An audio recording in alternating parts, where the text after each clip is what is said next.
Okay, so today we have for you a nice Brown & Sharpe 10 by 24U. This has most of the features that Brown & Sharpe offered at the time. This has a rapid approach and a rapid retraction. It has a spark out. It has plunge grinding. And it also has ID attachment, and it has a hydrodynamic or hydrostatic spindle. It has special bronze bearings that run in a bath of oil. Has its own little reservoir in the back and little pump that runs through it. And this is a live center type workhead. It does swivel here, making it universal.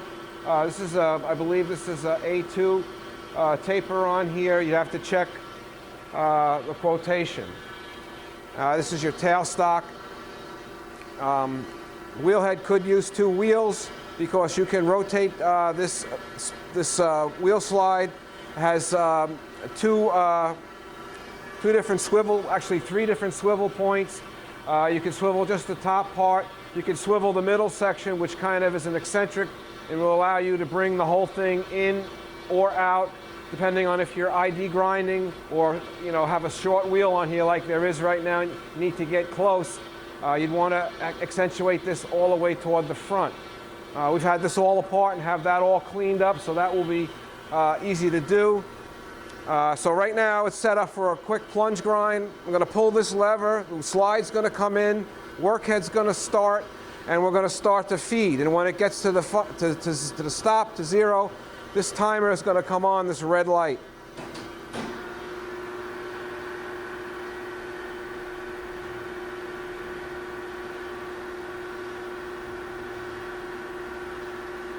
So this, of course, would be if you had 100 pieces or 25 pieces or whatever, and you wanted to do kind of a production thing.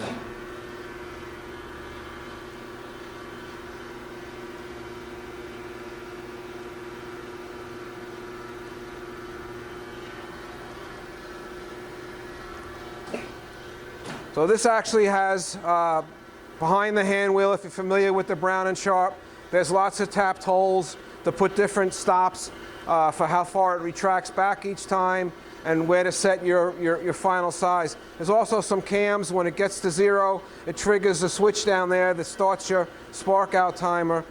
But it also has, on this particular model, you not only have a coarse feed, but you also have a fine feed. So once this starts, once this switch gets triggered by a cam, this goes into a fine feed. Now that's actually moving right now. It's probably hard to see, but that's the fine feed. And as long as it stays up on the cam, it'll stay in fine feed right down to 0 and then spark out.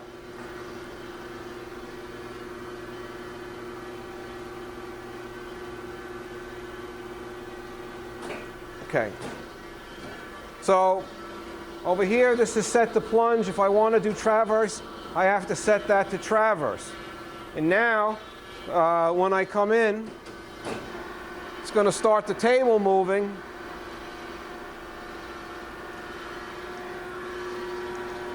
It's going to shorten that up. And each time we reverse, we're going to feed. Now the amount that it feeds is all set down here like a standard Brown & Sharpe. You've got this for your feed. You can set your right side or your left side or shut one side or the other off. You can have a dwell. And these dials here control your coarse feed and your fine feed for your plunge grinding. Whenever you see a Brown & Sharpe that's got these 3 extra, most of them are just blank here, but when you see this extra cluster, you know you've got a machine that has a plunge feed. And more often than not, when they had plunge feed, they would have that rapid in and out, but not all the time. So that's what this is going to do. It's going to go down and then spark out. So I'm just going to shut it off. Hand wheel automatically retracts. Now they do have some different modes. This is the auto cycle. They have a manual mode. When you go to that, then you can kind of control the machine with the standard way that most of the other grinders work, with this lever here. It's a really nice grinder. It's currently wired for 440 volts, 460 volts. Thank you very much.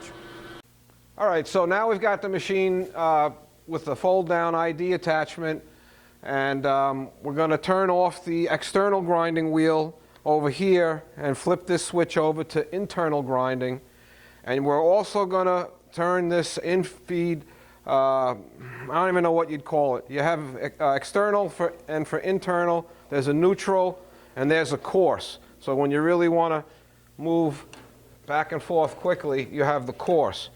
But in normal grinding, like we have internal here, when you rotate the hand wheel counterclockwise, in this case, the slide is going backwards. And when I rotate it clockwise, it's coming forward, which is opposite of if you put it in the external mode, which we went over earlier.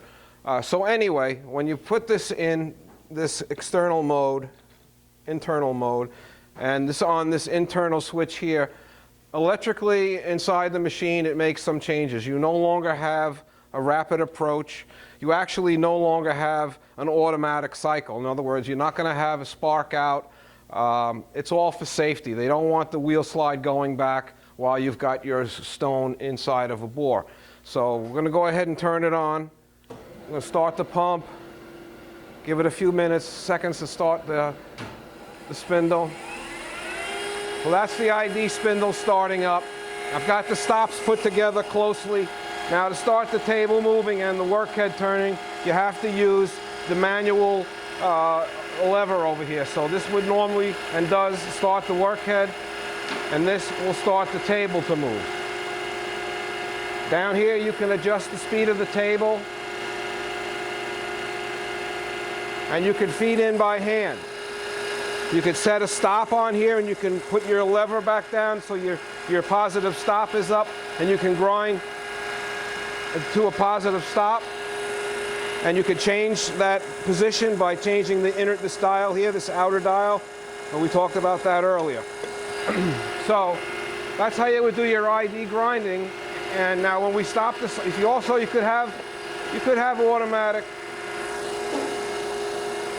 You could have automatic in-feed if you wanted. It will feed down to a stop, but there won't be a spark out.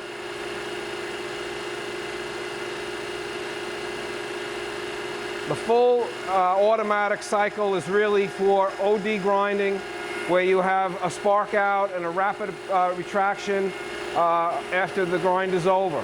So we're gonna stop this right here. So that's your ID grinding. Thank you very much.